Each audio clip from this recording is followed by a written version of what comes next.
Hello छात्रों, आज के इस वीडियो लेक्चर में कक्षा 10 के गणित के एक्सरसाइज 2.2 जो कि 3 पार्ट अभी बचे हुए थे। प्रश्न नंबर 1 के 3 पार्ट मैंने करवा दिया था, अभी 3 पार्ट बचे हुए हैं, तो उसी प्रश्न को आज हम हल करेंगे। तो आइए स्टार्ट करते हैं। ध्यान से समझिए, प्रश्न वही है जो आपने पिछले 3 क्वेश्चन को किया था, अभी 3 पार्ट बचे हुए थे, तो इसमें हम 3 पार्ट को देखेंगे। तो उसके बाद था कि 4u² और प्लस 8u, ये चीज़ दिया गया था। अब यहाँ पे शून्यक निकालना है आपको, उसके बाद शून्यकों और गुणांकों के बीच के सत्यता की जांच करना है ना। तो शून्यक निकालना है। यहाँ से अगर आप ध्यान से देखें तो डायरेक्ट इसका फैक्टर हो जा रहा है ना, क्योंकि आपको फैक्टर करेंगे, फैक्टर करने के बाद ही आपको शून्यक मिल सकता है ना। तो यहाँ से अगर ध्यान से देखें तो इन दोनों में कॉमन है 4u, अगर कॉमन लेंगे तो यहाँ से बचेगा u, यहाँ से बचेगा +2, फैक्टर तो बन गया। अब आप बराबर 0 के दिखा सकते हैं क्योंकि आपको निकालना है शून्यक। एक बार लिखेंगे कि 4u बराबर 0, तो u बराबर हो जाएगा 0, ठीक है ना, क्योंकि 4 इधर आएगा तो 0/4, और 0 में किसी संख्या से आप डिवाइड करेंगे, भाग करेंगे तो 0 आ जाएगा। और अगर एक बार आप ले लीजिए u + 2 = 0, तो यहाँ पे u बराबर हो जाएगा -2। तो कहने का मतलब ये दोनों शून्यक आ गए ना, अल्फा और बीटा दो शून्यक आ गए इस द्विघात पॉलिनोमियल का ना, या इस क्वाड्रेटिक पॉलिनोमियल का, ये दोनों शून्यक हैं। अब आप जानते हैं कि शून्यकों का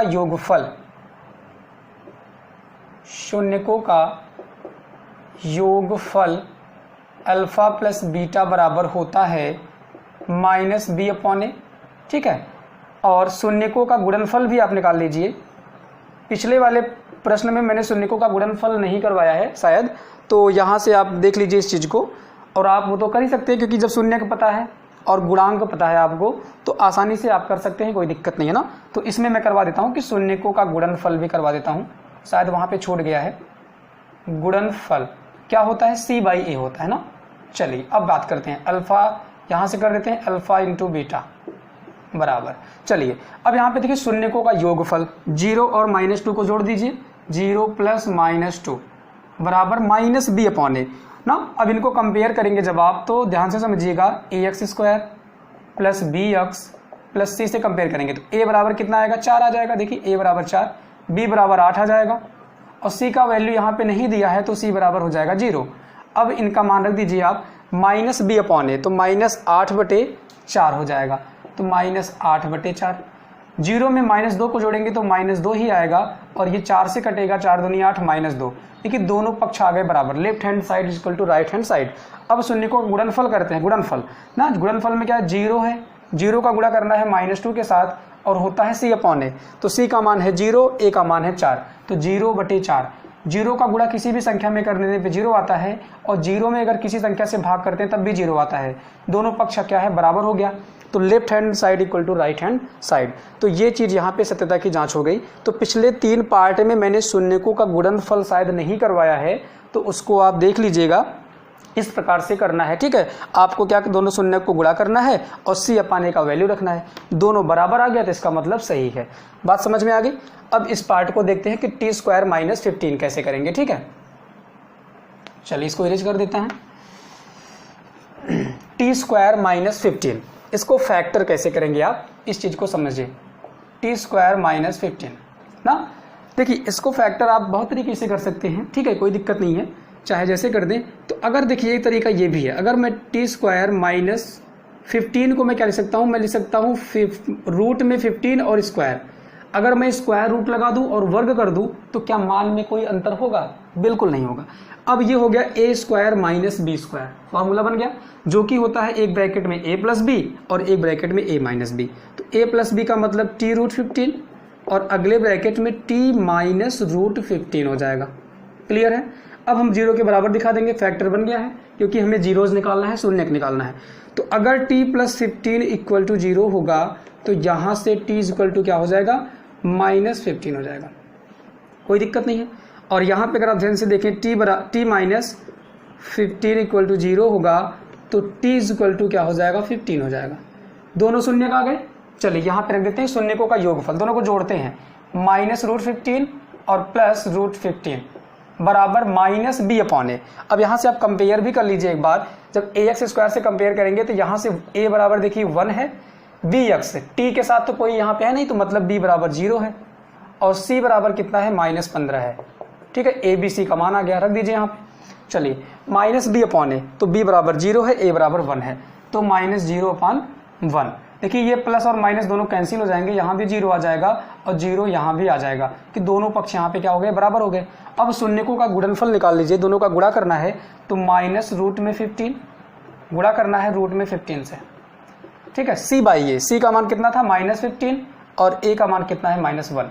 देखिए रूट में रूट का गुणा करेंगे, ठीक है, तो ये जब गुणा करेंगे तो अंदर आएगा रूट में बाहर माइनस और 15 गुणे 15 और अंदर बन गया पेयर, पेयर बनेगा तो ये आ जाएगा बाहर, इधर आ गया -15 और 15 बाहर आ जाएगा क्योंकि जोड़ा बनता है ना, जोड़े में से एक बाहर आता है, बाहर माइनस है तो ये हो जाएगा -15 और इधर भी कितना है -15 है, तो दोनों पक्ष यहाँ से भी बराबर हो गए।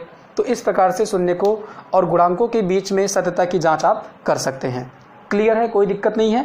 इसको अगर आप नहीं समझ पाए हैं कि आपने ऐसा कैसे कर दिया, तो मैंने आपको श्रीधराचार्य सूत्र बताया है ना, द्विघातीय सूत्र जो बताया है, उसमें आप ABC का मान रख के ABC का वैल्यू रख दीजिए और आप वहाँ से शून्यक को निकाल सकते हैं, आपके पास ऑप्शन है, कोई दिक्कत नहीं है। अब हम बढ़ते हैं लास्ट प्रश्न, इस प्रश्न का लास्ट पार्ट ना, चलिए इसको आप नोट कर लीजिएगा अच्छे से।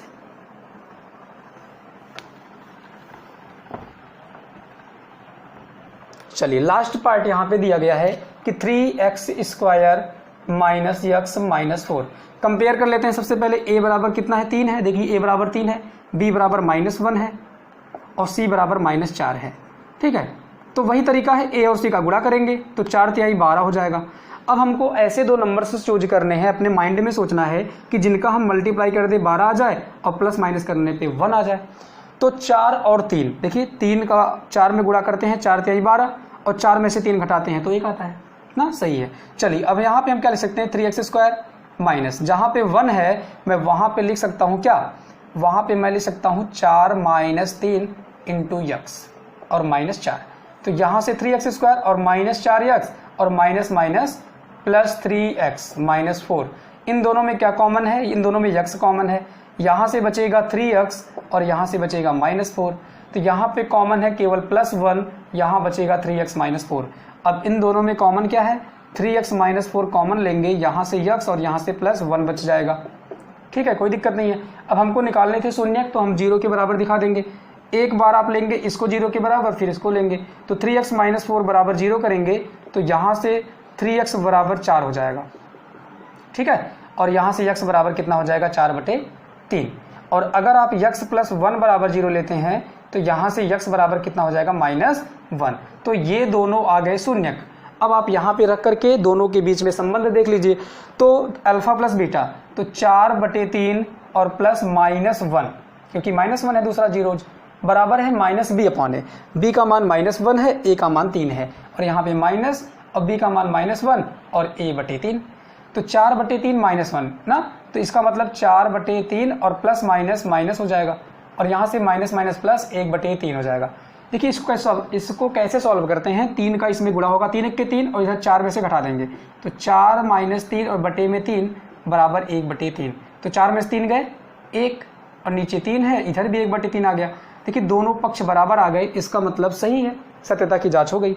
अब शून्यकों का गुणनफल करते हैं, तो 4/3 में गुणा करना है किससे, -1 से करना है, c/a होता है, c कितना है -4 है और a कितना है 3 है, कहने का मतलब -4/3।